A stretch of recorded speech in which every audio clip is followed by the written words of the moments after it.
Forget the feeling that peace, like really feeling settled, is something we got to find inside ourselves. I mean, with the world feeling so chaotic these days, is it even possible to control what's going on out there?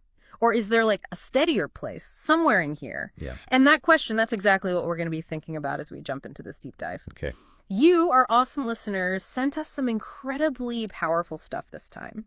We're going deep into excerpts from Deng Lewitt's memoir. It's called The Future Ahead: War and Willingness to Live. Why Did I Fear Death When None Cares? Heavy stuff. Yeah, really heavy.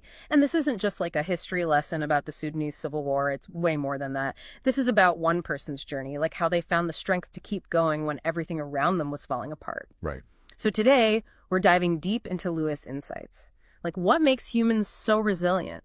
And how do we find that power inside ourselves when everything else feels shaky? Me too. Let's do it.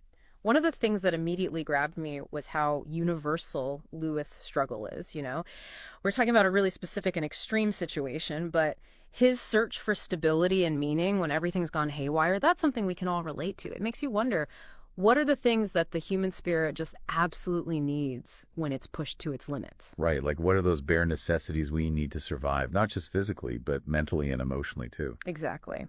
So let's get into one of the core ideas that Lewitt seems to have wrestled with. It's not something he says outright, but the more you dig into his memoir, the more you see this belief. Real peace and control, they come from within. They can't be forced on us from the outside. Think about it. He was living through the Sudanese civil war, total chaos. The report we've got even says that in that environment, death was more magnificent than life. Wow. Yeah. And can you even imagine what that must have been like, to be in a situation so horrific that death felt like a better option? It's almost impossible to fathom. It is. And it really drives home the point that in those kinds of situations, you have to find some kind of sanctuary within yourself, some place of peace. It's like if the world outside is giving you nothing but violence and uncertainty, the only place left to find stability is inside yourself. Your inner world becomes the last refuge. It's not about pretending the chaos isn't there, right? It's about finding that inner anchor so you don't get swept away by it. Exactly. And Luth's ability to survive, physically and mentally, suggests that he had this incredible capacity to cultivate that inner peace. It's a powerful lesson for all of us, you know?